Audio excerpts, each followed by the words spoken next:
I pulled the mask over my nose, pausing my music as the car pulled alongside the curb outside my apartment, kicking up a spray of filthy snow the plows had piled along the street. It was a red sedan with a slight tint to the windows and one of those dancing hula ornaments at the center of its dashboard, similar to the one displayed on my screen. I shuddered, muttering in irritation at the flecks of muddy snow that now dotted my jeans, stepping gingerly through the mound as I rounded the back of the car. I knew better than to enter the vehicle without confirming first. I'd heard horror stories about women getting into the wrong Uber or Lyft and finding themselves stuck in a car with some maniac, and I made a practice of always checking before I got in. I squinted, glancing between the rideshare app open on my phone and the license plate beneath the trunk, under the light of the singular street lamp on this side of the street, confirming that they were in fact the same. Red rust spilled from the bottom of his trunk, flakes of it staining the top of the plate.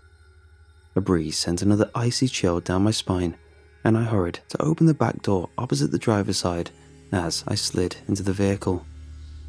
"Hi," I huffed with exertion, doing my best to kick some of the clinging snow from my boots as I entered. "Jonathan?" I decided I'd clean them as best as I could and turned, bringing my legs into the car as I sat upright, turning my full attention to the driver for the first time. He nodded, his long, greasy hair bobbing across his shoulders with emotion. He watched me for a moment in the rearview mirror, and I couldn't help but stare. Something about the odd look in his eyes making me slightly uncomfortable. Even with a mask covering half of his face, a stained surgical mask that looked like it had been in use since the start of the pandemic, there was something hollow, yet strangely sinister in his vacant stare. For a moment, I considered thinking up some excuse to go back inside and call another ride, but a quick glance at the time made me realize I was already going to be late. My boss was an asshole, and I'd had a string of late starts throughout the year since my car had died on me. I really couldn't make this worse.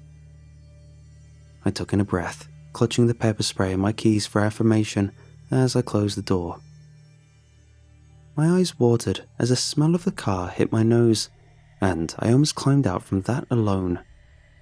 I was sure the man must have noticed my reaction as he watched in the rear view, but I didn't care, as I was more focused on not audibly gagging. And I couldn't understand how or why he would even let someone in his car like this. In an instant, he pulled the car forward onto the road leading out of town towards my job. I work as a bartender at a local dive bar / strip club on the outskirts of town, 15 minutes from my house. I had a car, or did, before I got into an accident during the pandemic, and with slow work, it had been a struggle to save for repairs. So for the time being, it was rideshare apps and awkward conversations. I fought the urge to get comfortable and settle in to scroll social media or listen to a podcast. My cell service was spotting these areas as it was, and I was quickly running out of data for the month. So any streaming was out of the question. Hell, even trying to follow the progress of my ride on the app was all but impossible with my phone. The image of the car usually frozen on the last road there was internet. Besides, something about the man demanded I keep my guard raised. A strange sense of disquiet seeded in me at the sight of him, and I prayed for the seconds that ticked by faster. I watched his phone, trying my best, though likely falling short of stealth, as I tried to make sure he didn't veer from the path. As I watched his screen, glancing down at my phone every few seconds to try and appear less nervous. Every so often, I get that odd pins and needles sensation at the back of my neck. The feeling that I was being watched, and from my peripheral, I was certain I could see him watching me intently through the rearview mirror, only for me to glance up and find his attention focused on the road ahead. Despite my best attempt, I couldn't get past the smell. It reeked, and I couldn't understand how Jonathan wasn't reacting. I was trying to work up the courage to ask him to roll down a window without coming off as rude, when he suddenly spoke.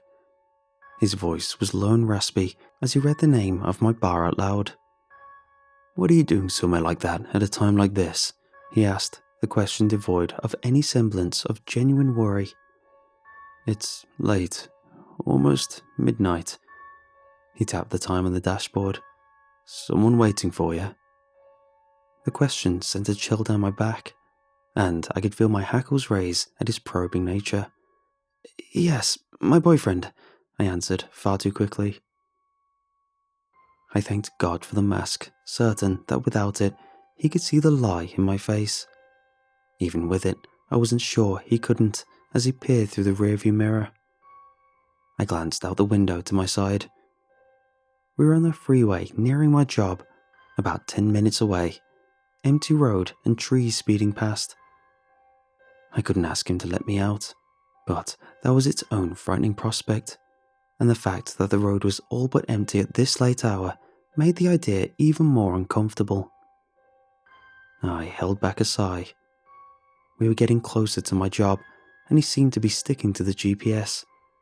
I clutched the pepper spray for assurance and resolved that I could make it through the rest of the drive. It's not like I hadn't had a creepy driver or two before, but I'd always made it to my destination safely. There hadn't been anything yet to tell me Jonathan wasn't anything more than your average, run-of-the-mill creep. I was sure I could handle 10 more minutes of uneasiness rather than being stranded on the side of the road at night. Still, his question and my sudden answer had put me on edge, and an idea occurred to me. I scrolled through my contacts until I found Tyrell, my co-worker, and the nighttime security at the bar.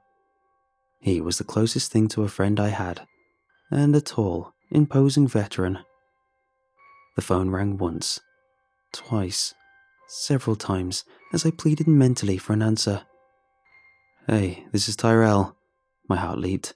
"Hey Ty, I'm sorry I missed your call. Leave a message and I'll get right back to you." And my heart plummeted in the following instant. Though his eyes stayed on the road, I can almost feel that the man's attention was fully on me. "I'm on my way," I tried to continue seamlessly, stumbling along my words despite myself as I spoke. "I'll need some help taking that stuff inside from the back, so if you could come out and help me, that would be great." I paused, my heart in my throat as we watched each other in the mirror. The air buzzed with palpable tension, and it suddenly felt very suffocating under the mask as I tried to breathe normally. That stench. God, where was it coming from? It clung to the air, assaulting my senses with every breath, and my eyes watered. Okay, bye," I muttered into the phone, realizing I was supposed to be on call. I'd been so distracted, my attention had swayed from both the road and Jonathan's phone. I hardly realized that we veered off from my recognized path at some point, apparently turning down one of the many off-roads along the way. I could see the icon on his screen freeze as the app recalculated the route, finding a new path to my job, which he ignored, continuing forward. I think you should have stayed on the interstate. It's the quickest way and my boyfriend's already expecting me, so..." Jonathan chuckled to himself. "It's a shortcut," he murmured. Then, with a click, he turned off the screen of his phone, grabbing it off its mount at the center of the dashboard, sliding it into his coat pocket beneath something else. My heart plummeted, as though I were in free fall. He laughed to himself, as though he'd told some inside joke, and with a feigned, odd sort of leisure, began drumming along the steering wheel with his fingers, humming off-key loudly. My head spun, a sense of surrealism buzzing in the air as my stomach dropped, watching the screen of his phone go black. I could check our progress from the app. I knew that much, but something told me it wasn't necessary. Everything about the way he'd said it, and the fact that he'd turned off the phone, told me that he wasn't heading for the bar. I glanced down at the phone, trying desperately to appear unfazed, though I was sure my heartbeat must have been audible over the silence in the car and the faint crunch of gravel roads under the tires. As I watched the car veer further from any recognized path to my job, a light bulb went off as I noticed something from the corner of my eye. The image of the driver, Jonathan. I took in a sharp breath. I hadn't paid close enough attention. I checked the license plate. I always check the license plate, but that wasn't enough. In my haste, I neglected to actually check that the driver on the app was the one sitting in the front seat. Staring down at the screen, my hands began to shake. No matter how hard I tried to stop it, as a cold dread began to wash through me. My eyes moved slowly from my phone to the man at the front seat, and to my horror, I could see that he was still glancing up in the mirror back at me. It wasn't the right driver. The man on my screen, Jonathan, was a kindly-looking older gentleman, old enough to be my grandfather, with tan skin and short grey hair cut neat. A far cry from the shifty, strange character I was now alone in the car with. My mind raced as my heartbeat painfully thudded against the inside of my chest. I wanted to call the police, but the idea scared me for the same reason asking him to stop had earlier. Escalation. I got the distinct feeling the man was unwell and likely dangerous. He could respond to my attempts to call with more immediate violence. Damn, I wanted to throw up. I'd listened to a true crime podcast or two in my day, and it was beginning to feel more and more like I was being featured in one. I could almost hear them narrating my demise, describing with a practiced, spooky voice how I'd been distracted and wandered into a nightmarish last ride. My thoughts were plagued by all the things I hadn't done, whether it was because I put them off till some nebulous future date or just couldn't because of life. There was so much I wanted to do. I was so caught up in horrible fantasy, I was slow to realize that the car was slowing down, pulling near the side of the unmarked road. The thudding in my chest intensified violently as I saw his eyes in the mirror and found the look of predatory glee glistening in them. Where are we? I bit my tongue furiously at how feeble I sounded in the moment, the fear audible in my voice as I stumbled over my words. The silence in the car felt suffocating, paired with that smell. God, what was that? Between the sheer terror I felt and the disgust that horrid stench brewed in me, I wasn't sure if I was going to vomit or pass out. It was like the reek of feces and blood, and I didn't know how I missed it before. The smell of blood, clear as day now that I noticed it, was present amongst that unfamiliar stench. Animal panic lurched forth in me, a foreboding sense that something bad had happened in this car, likely very recently, twisting my stomach into knots. "Why are you stopping?" I asked, doing my best to sound firm in my question. He laughed, trying to conceal it by halfway stifling it into a fake coughing fit. There's something I have to show you. Look." He ushered for me to move nearer, pointing in the distance at something I couldn't see from the back seat, ushering for me to lean into the front of the car with him. "It's right there. I'm just showing people. Look, come over here and you can see." A nauseating shudder raised the hairs along my back. He motioned again for me to move closer, indicating the space on the console beside him, right within arm's reach. I can see it from here," I lied, unable to make out whatever in the trees he was pointing to, unwilling to take my eyes off of him for long. He sighed, and muttering something, giggling to himself again like he was telling some wonderful joke. "Come on, it'll be quick. Then I'll get you right back to work." I didn't know what to do. Something made me feel like outright rejecting his invitation might lead things to spiral even quicker. But I was not about to leave the little safety the car offered at his request to follow this creep into the woods. Any doubt that he intended something awful had all but disappeared, with his unwillingness to listen when I was clearly freaked out. The sicko was enjoying this. I think I see it fine here, really," I said, working at my seatbelt with one hand, opening the phone app to dial 911 in the other. Thankful he was still giggling to himself, staring out at the dark road ahead. "Nah, I think you should really step outside. I can help you if you'd like." He turned to face me, and in his eyes I saw nothing but venom and glee. I could have passed out from the sheer tidal wave of emotion that struck, dread and adrenaline battling for dominance as they seared through my veins. My eyes watered. God, I wanted them not to, but I couldn't help it, and I saw, even beneath the filthy mask, his smile widen, eyes thinning with humour. He turned back around, sliding a hand into the pocket of his large jacket as he placed the other on the handle of his door. In my head, I could see myself dying 1,000 awful ways, dragged out to live the quick, violent end of my life in some forest. I could almost see myself laying there, the life gone from my eyes as I grew frigid with the night, at the mercy of the elements of nature and decay until some poor asshole found me. From the murky fog of horror clinging to me, perhaps spurred by that thought, came an idea. It probably wasn't a good one, and I could immediately picture the many ways it may only expedite my death, but it was an idea nonetheless. I could fight, but doubted I could win. I could use my pepper spray, but then what? Unless I could overpower him enough to get him out of the car, I'd be running down some empty road waiting for police, and I was pretty sure he'd recover and get to me long before they could. It was risky, but this, if it worked, could offer me an escape from the waking nightmare I was in. Yeah, okay, sounds cool. I tried to sound convincingly interested, failing even to myself as I grabbed the handle of the door.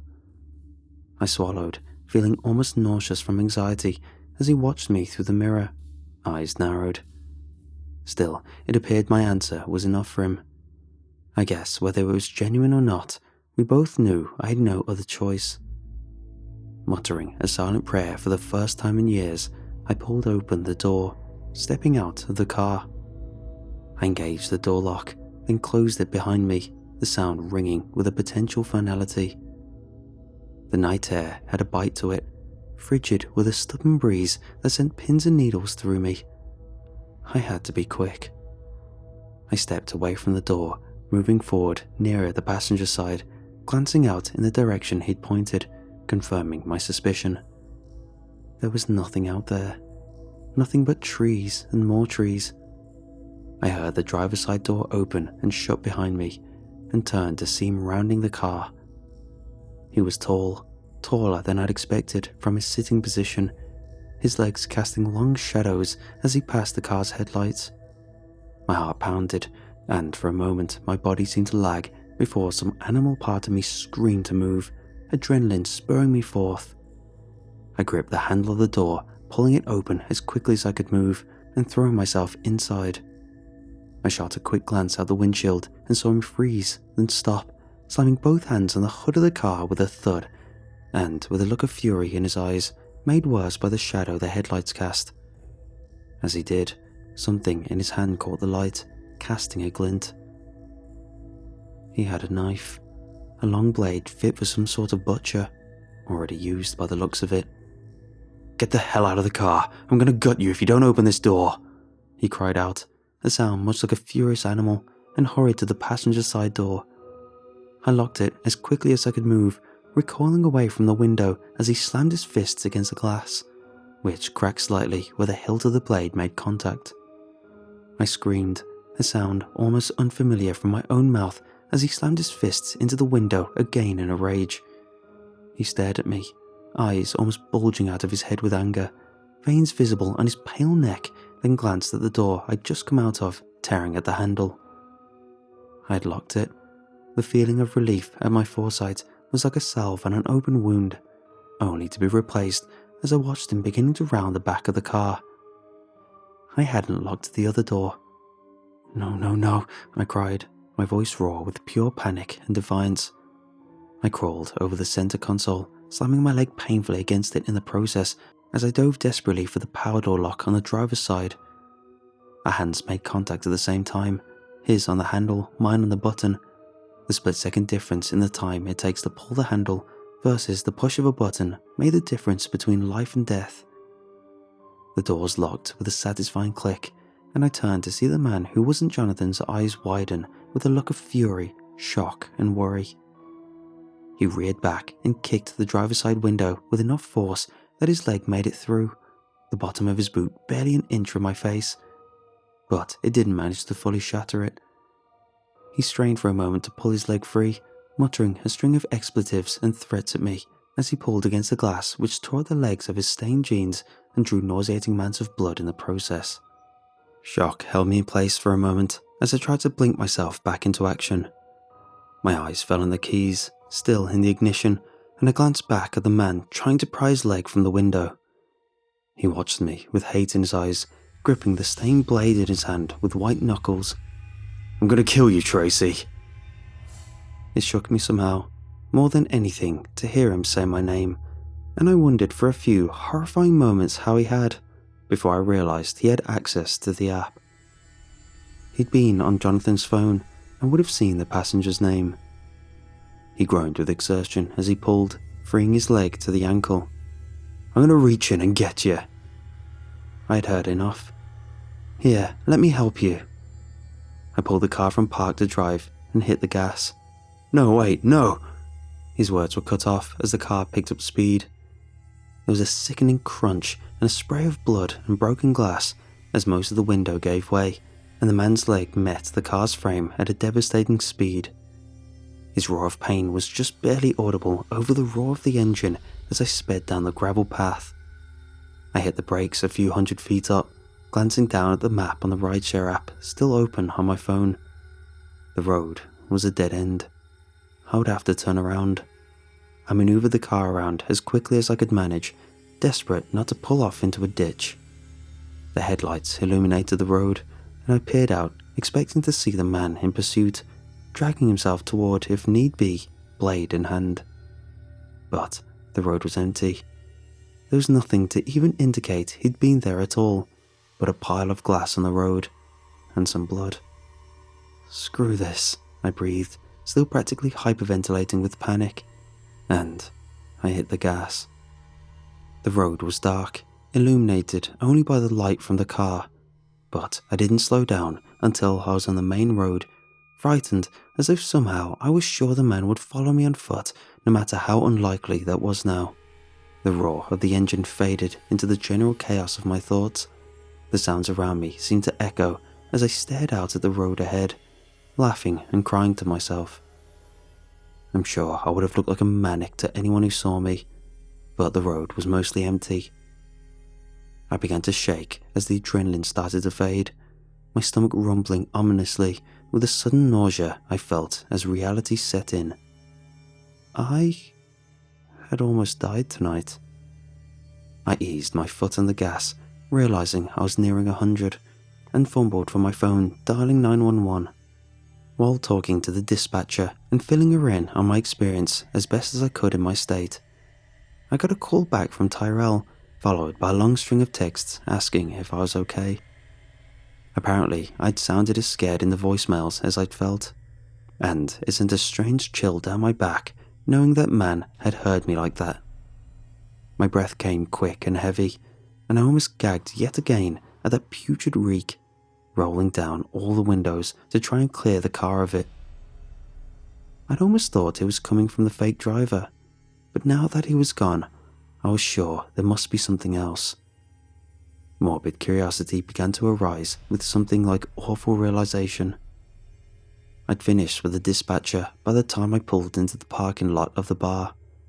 She'd sent out a few officers, some to come meet me at the bar, get my statement, and pick up the vehicle, and others to the area I'd escaped from in search of the man I'd described.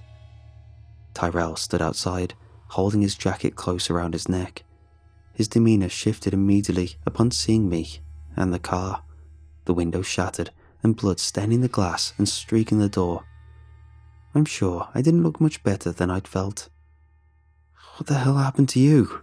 he asked, sounding both shocked and genuinely worried as I brought the car to a park in the middle of the lot, not bothering to find a space for it. I got out, grabbing the keys as I did, and rounding the back of the car. He followed me, concern and curiosity lining his face as I made my way to the trunk. My eyes watered. I was right.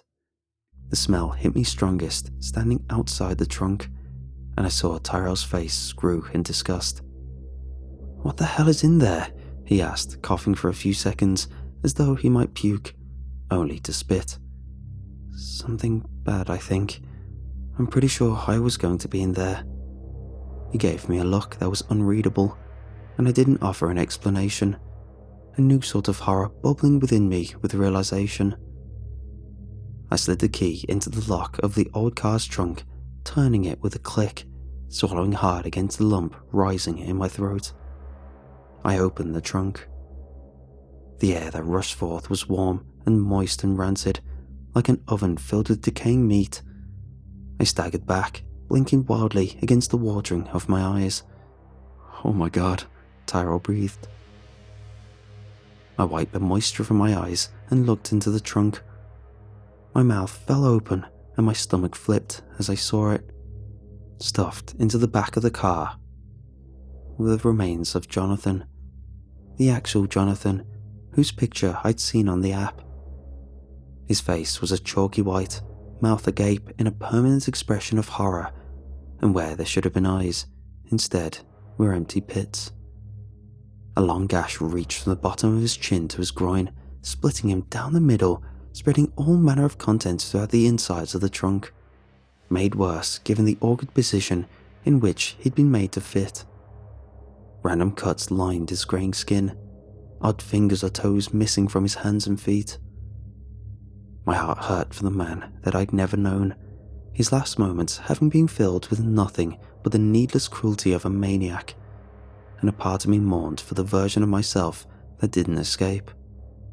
As selfish as it may sound, looking at the man felt like looking at a potential version of myself, jarring in more ways than I'd expected, and I quickly closed the trunk of the car again.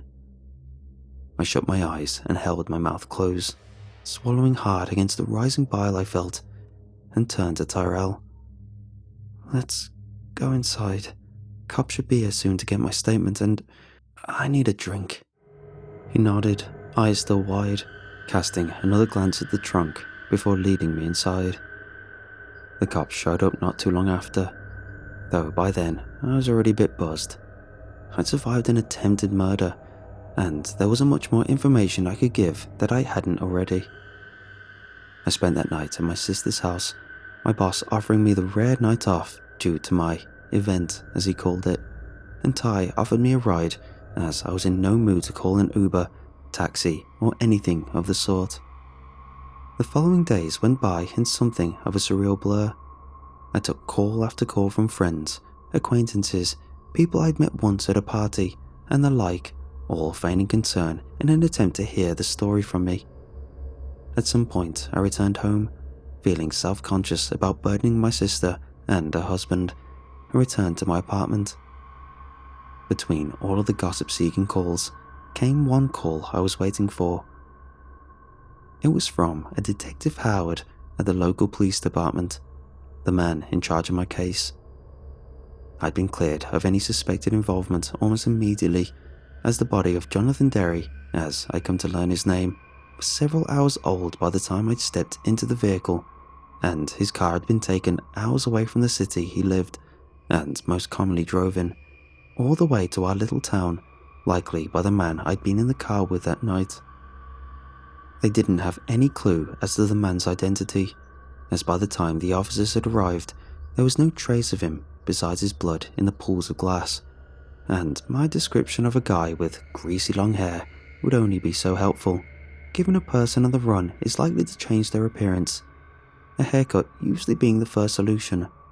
He told me they were keeping an ear out at any local hospitals for a man of his description with an injury to the leg like the one I'd likely caused him, and told me I'd be kept updated on their progress. "You survived something most people probably wouldn't," he said as the call drew to a close. "Count yourself lucky." "I guess. Thanks." "No problem. Get some rest. If you've got any questions." It occurred to me instantly, like a random light flickering to light amongst the darkness. I wasn't even sure why. "Did you find the phone? The driver's, Jonathan's?" It was like pulling out a string and unraveling more and more frightening realizations. The phone had had my address, my name, and phone number on it. I'd never finished the ride, so there was no way to be sure how long he'd seen my address. Even if he hadn't, he'd seen where I lived. No phone. They're looking into it though. What if he comes back? He knows where I live, where I work.